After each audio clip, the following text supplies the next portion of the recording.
What I'm saying is that the dude went and gave himself up anyway. You know what I'm saying? Tonight, sexy red, pink, and brown. Drake gets pump the pump, pump the pump the pump the pump the pump, pump the pump the pump. And what happens when you don't read the fine print? See hashtag what we talk about on the Black Man Show. Welcome to the BS. Let's go.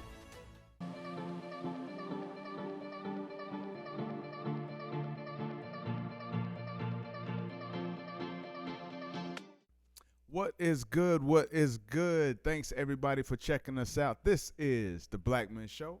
Hopefully with a better sound, a slightly better look, and a brighter, whiter tee. And I'm hoping that y'all gonna keep riding with your boys until we get to the point where we have the best finished product ultimately for y'all. But with that said, I am Seven Blackman, and I'm here to discuss the news that affects you with a little bit of commentary added for flavor. So sit back, grab your favorite Sanaa flavored caffeinated confection, and make sure you hit that subscribe while I have a swig. Now, don't forget to share this with your peeps, but we'll get into more of that when this is all said and done.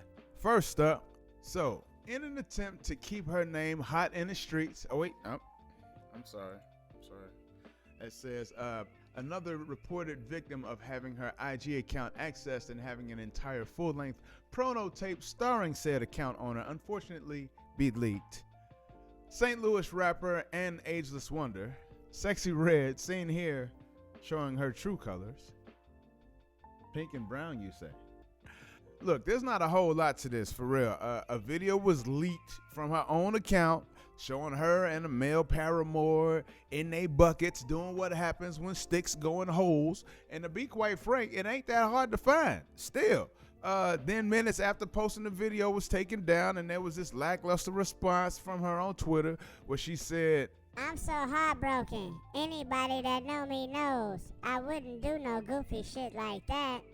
Shortly after this, she was seen sliding through the streets, singing Chief Keef's Finally Rich with a backseat full of bags, and one can only imagine that the bags actually got new stuff in them because we seen how y'all like the front. So, is this just an attempt to stay relevant while the lackluster music career flails, or was this just a simple mistake by an up-and-coming artist? Hell, did she post that just for some money to spend? Let me know in your comments down below. And then, speaking of a sex tape, look, I know times is hard, and with what we've seen in recent years with people having to find second and sometimes third sources of income, it's almost becoming odd to find out that somebody only got one job these days. When you look at how, pretty much wages have stayed over the past 40 years, it almost makes sense. American citizens have been struggling to keep up with times that have been changing for everybody but the people. And with that in mind, there's no wonder we're seeing more and more people picking up the hammer and making heavy swings in hopes to strike oil. The middle class and service workers are feeling it the most, and they're taking their talents to the interwebs in seeking that almighty dollar.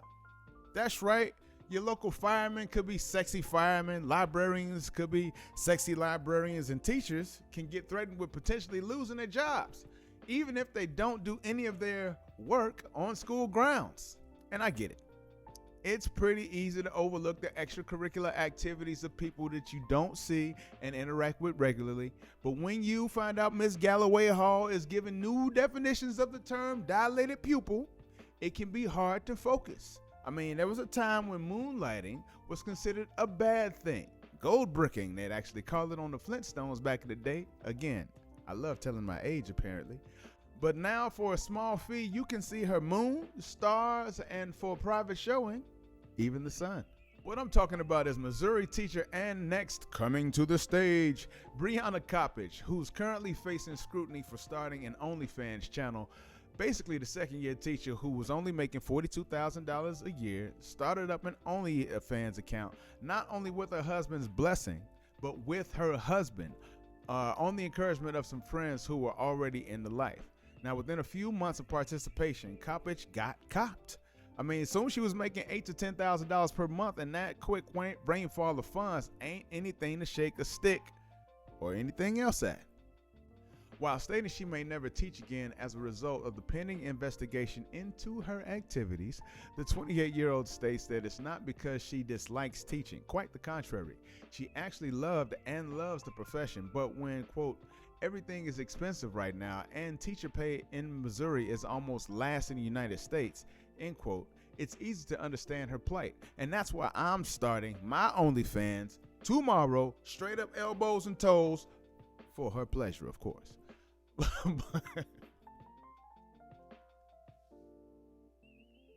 But at a time when teachers are being lost at an all-time high rate, doesn't it make sense to have someone in there teaching Lil Pookie and Ray Ray? All right, okay. All jokes aside, seriously, are we looking at the fact that the cost of living has actually gone up, or are we just mad because of, a hot teacher, as relevant as that may be, wasn't around when we was in school?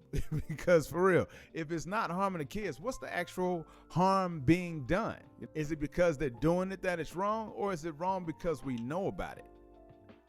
Look, for real, I'm not advocating for OnlyFans teachers or teachers as OnlyFans or nothing like that. But honestly, when we in a world where we get drag queen reading hour as an apparent elective at this point, how is this the line? That's my question.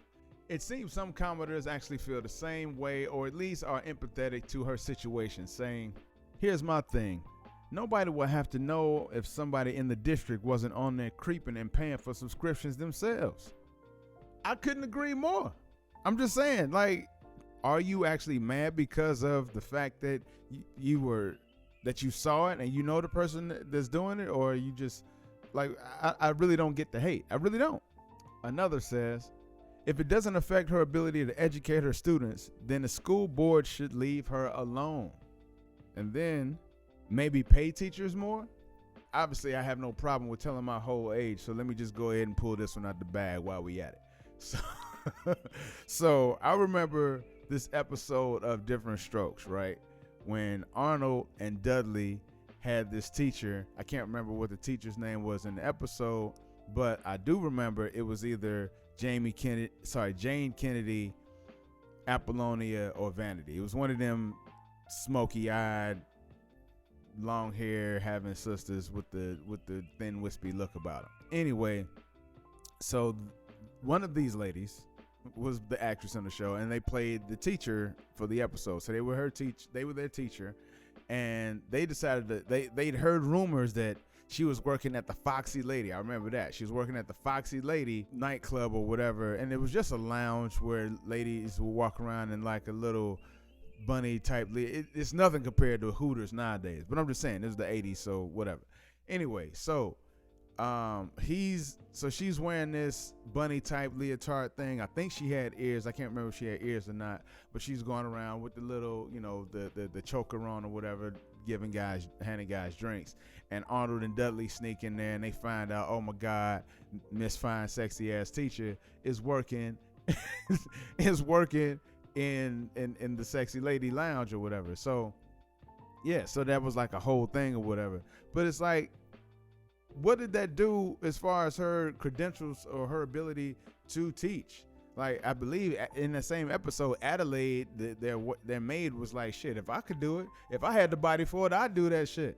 You know what I'm saying? So I just, you know what I'm saying? Again, if that's not affecting, so again, if we can talk about on one side and say that drag queens reading to kids isn't affecting the kids, then how is a teacher having an OnlyFans account affecting the kids? We can't have both. That's just the way I look at it. But what are your thoughts on this? Do you think that she's in the wrong? Are antiquated laws keeping this teacher from being great?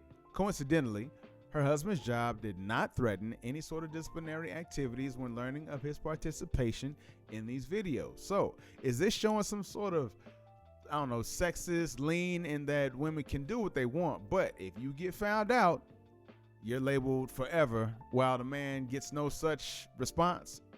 I don't know. Give me some feedback in the comments. Y'all know what to do. All right, after that, good people, I don't know why we seem to continually sell out for the bag. Now, look, don't get me wrong. I guess if somebody's throwing some money at me for some childhood stories or whatever, I could probably muster up something to tell them about some time when I used to be a little bit more sticky-fingered in my younger days.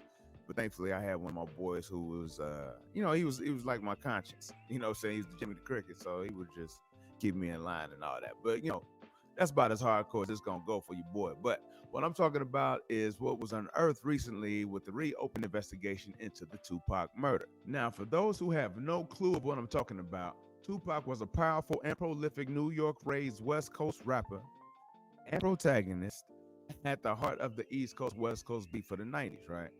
Now, on September 7th, 1996, after watching Mike Tyson knock out Bruce Seldon at the MGM Grand Hotel in Las Vegas, Tupac was seen getting into a fight in the lobby with some dude who just seemed to attack the boy. Now, apparently earlier in that day, Trayvon Lane of Death Row had his chain stolen, right? So in that hotel, Trayvon pointed out that he had seen the thief right there in the hotel lobby. Now, it's reported that Tupac basically did his best Mike Tyson impersonation, punched the man directly in his jaw. So on top of that, I mean, you got Suge Knight joining in, and he's about the size of trees. Then you got all these Death Row's associates and all the entourage and joining into the fray. So they jumping in, popping up off the cheap seats with the elbow. You know what I'm saying? So I think, honestly, it's a good thing to do to even get out there walking. You know what I'm saying? To be honest. Now, shortly after the scuffle, Tupac and Suge climbed into Suge's BMW and headed down the Las Vegas Strip when they were met with a barrage of bullets that was coming from the vehicle right next to him. With Tupac receiving 4 shots, 2 in the chest, and I think Suge got hit with a little shrapnel in his arm. Now, 6 days later, Tupac would succumb to his injuries. So, fun fact, the dude that we was talking about earlier who was who got, jumped in the hotel lobby, well, that was revealed to be Orlando Anderson, right? And he was a member of the LA gang, the Southside Compton Crips. Now, not only was dude plugged, but he was plugged in the sense that he had his people in the gang as well. I don't mean to say like he had his gang, maybe his people had him in there, because generally they was older. So what I'm talking about is his uncle. So it's his uncle OG Dwayne Keefy D Davis, as well as other Crips who was ready to jump in for some instant retaliation on Pac's well-placed punch. Now, that's right. This took place back in the 90s, back when we only had a single PlayStation and being cursed out by online anonymous 12-year-old racists would only be a far-fetched fantasy. Yep, 1996, when Tickle Me Elmo was just a toy and not a fetish type on the hub. And we couldn't wait to get our hands on that new Monopoly money. But why are we talking about it right now? Where it seems that Keefy D, and look, I don't know if it's Keefy D or Keith D, but from now on, because his middle name is Keith, right? So this is Dwayne Keith Davis. So from here on, I'm just saying Keith instead of saying Keefy, because that sounds weird. But he spells it Keefe. So go figure. But anyway, so Keith couldn't keep his mouth shut about the activities that took place on that fateful night involving himself as well as his blue compadres. Now, apparently, the OG and Compton Street legend went the OJ route and had someone ghost pen a post-proffer prose packed with parables of his depravity at the pinnacle of past and prior perturbations, playing his pan as he plays, but perplexing in plenty of particular predicament or plight, probing many to perceive that he may be in quite a bind. That is to say that the man basically OJ'd his If I Did It story in relation to Tupac and the tragic events that took place that eventful night.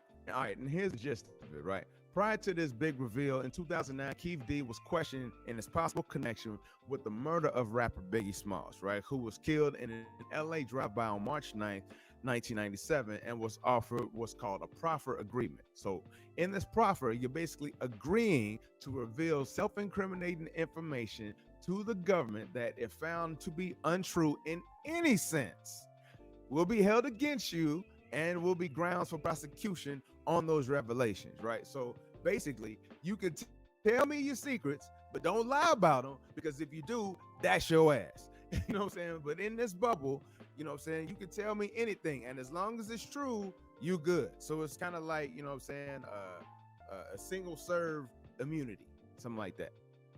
So in this proffer, he denied any connection to the Biggie murder, but revealed that his involvement to the Tupac shooting was rather close. You know what I'm saying? And that the same individual referred to earlier in the story, his nephew, Orlando Anderson, was the assailant of Tupac. And who witnessed it? Well, Keith D himself, as they all drove the strip towards Tupac and Suge. Sadly, Anderson isn't still alive to face his end of the charges because he died in 1998 in an unrelated shootout. Now, following his actions, following that proffer, it seems that the Compton Crip thought that the proffer agreement that he participated in gave him continued immunity beyond that day when he was questioned in that U.S. Attorney's office. I mean, the man basically went on a self-snitching tour, you know what I'm saying? And then he started at the place that has led to the fate of many an entertainer, and that was DJ Vlad. Seen here. Wait, that's what DJ Vlad looks. Wait, I ain't never seen him for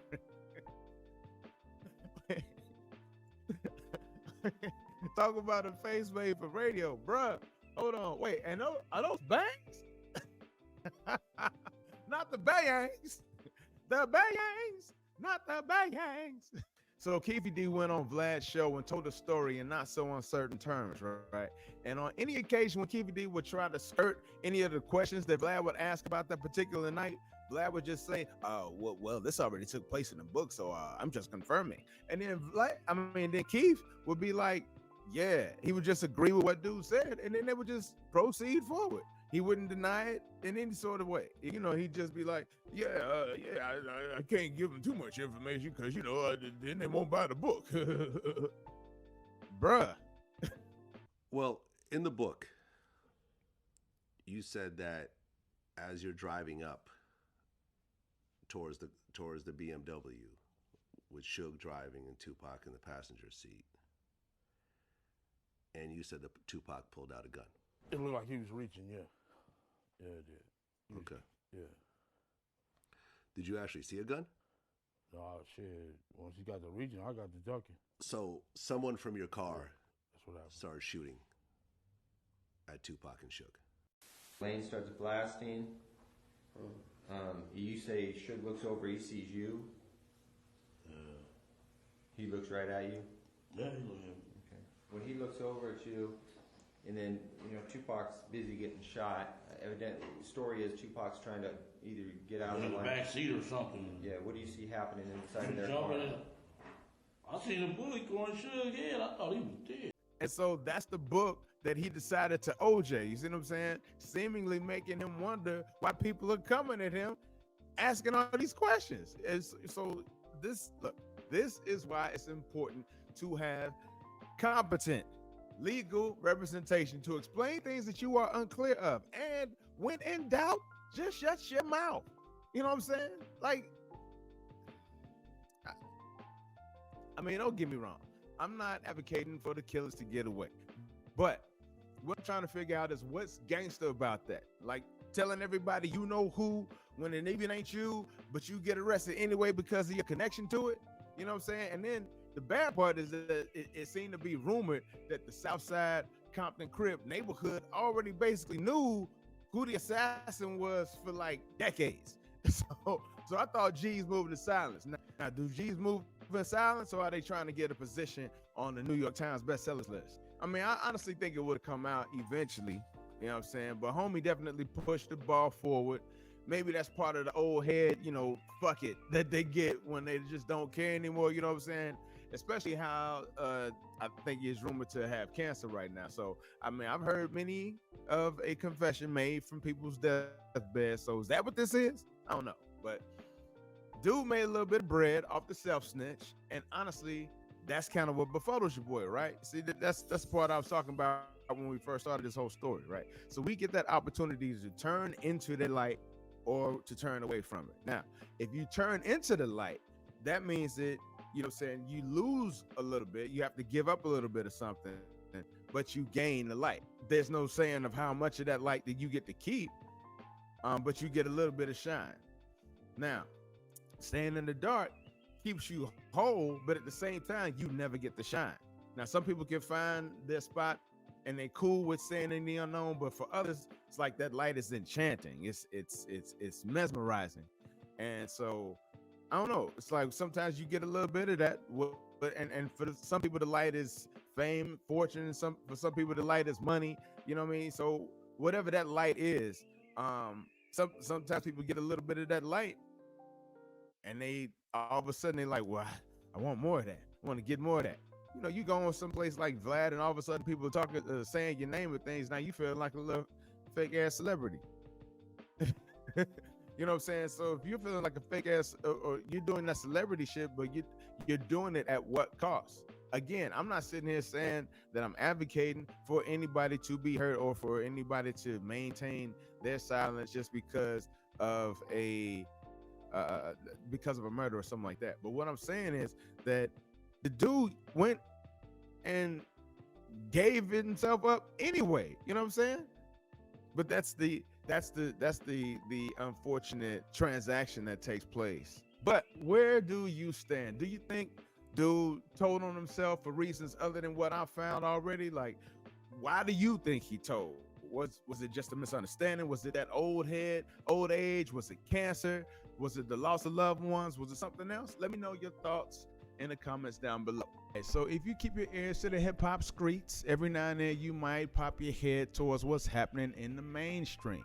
Right now, after the release of Drake's new album, For All the Dogs, seen here, looking like that, there's a bit of a kerfuffle kicked up based on a review provided by former rapper Joe Budden of Slaughterhouse, famous for song Pump It Up, and most recently for his podcast where he allegedly said, I miss Drake, you know what I'm saying, that was rapping for the rappers. I miss Drake that, you know, when he dropped, the rappers hit him. You know, not these little fucking kids. I want an adult Drake rapping for adult people. And later on in that same clip, calling the album, quote, trash, end quote.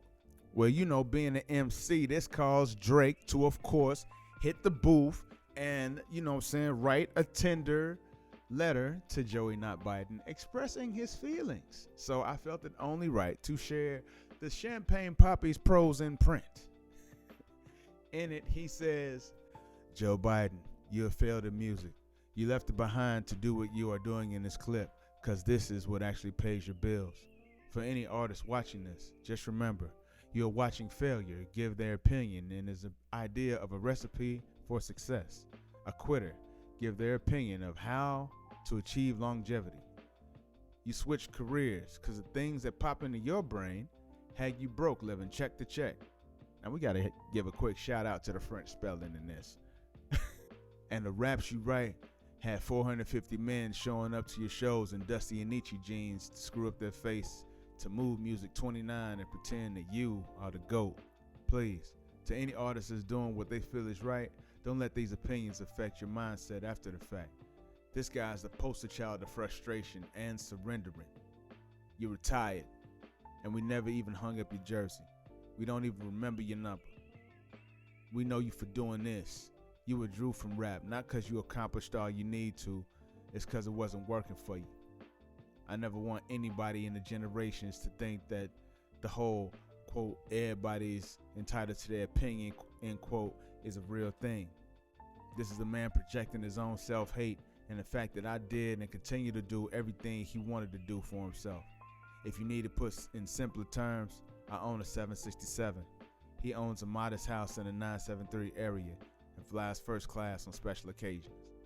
Now, hey, personally, I don't think that last line was the flex that he thought it was, personally, you know. But maybe I don't speak millionaire, so I don't know. Maybe that was just a bomb drop.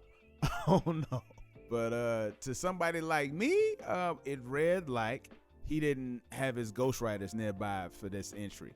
Now, while I haven't heard the album yet myself, other reviews I've peeped have stated that it's a mix of R&B, club music with a dollop of hip-hop in there, right? So if this is the case, then calling it For All the Dogs seems kind of weird, considering a lot of the dogs who consider themselves dogs don't really go to the club or listen to R&B. So from that perspective, right, I can understand what Joey is saying, but maybe that's just words from an old man from a time gone by. I mean, I can get it because, well, I'm old.